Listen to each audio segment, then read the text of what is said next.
Hey, mythology fans, welcome back to Ancient Mythology Hub today. We're diving into the epic tale of Uranus, the primordial god of the sky in Greek mythology. Ever heard of a god betrayed by his own son in a shocking act of rebellion? That's Uranus' story. And trust me, it's wild. Let's explore how this sky god shaped the universe, fathered titans and monsters, and met a brutal fate. Ready? Let's go. Uranus is one of the first gods in Greek mythology. Born from Gaia, the earth goddess, without a father, talk about a solo act. According to the poet Hesiod, Gaia created Uranus to be her equal, the vast sky enveloping the earth. Together, they became the ultimate power couple, giving birth to some of mythology's biggest players. But Uranus wasn't just Gaia's son, he was also her husband. Yeah. Greek mythology gets complicated fast. Uranus and Gaia had a lot of kids. First up, the 12 Titans, like Cronus and Rhea, who'd later shake up the cosmos. Then came the Cyclopes, one-eyed giants named Brontes, Steropes, and Arges, known for crafting Zeus's thunderbolts. Finally, the Hecatoncheires, colossal monsters with 100 arms and 50 heads. Each imagine the chaos at family dinners. Gaia also birthed Pontus, the sea, and Uria, the mountains, on her own. But Uranus was her main partner for the big leagues. Here's where things get dark. Uranus wasn't exactly father of the year. Every night, he'd descend to embrace Gaia, but he despised his monstrous kids, the Cyclopes and Hecatoncheires. So, he locked them deep inside Gaia, in the abyss of Tartarus, trapped inside her own body. Gaia was in agony, furious.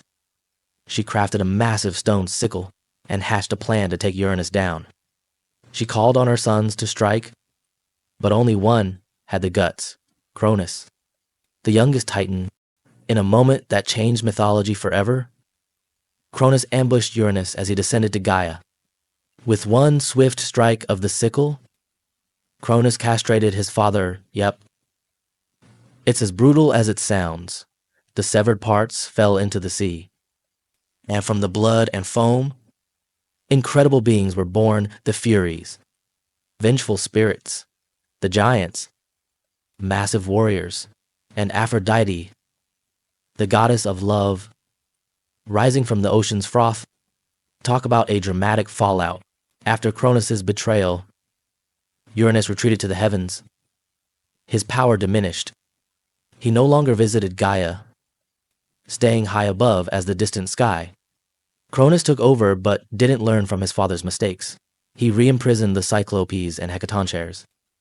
Much to Gaia's dismay, Uranus and Gaia warned Cronus that his own son would overthrow him, setting the stage for Zeus's rise. Fun fact, Uranus is one of the least human-like gods, more a cosmic force than a person with a body.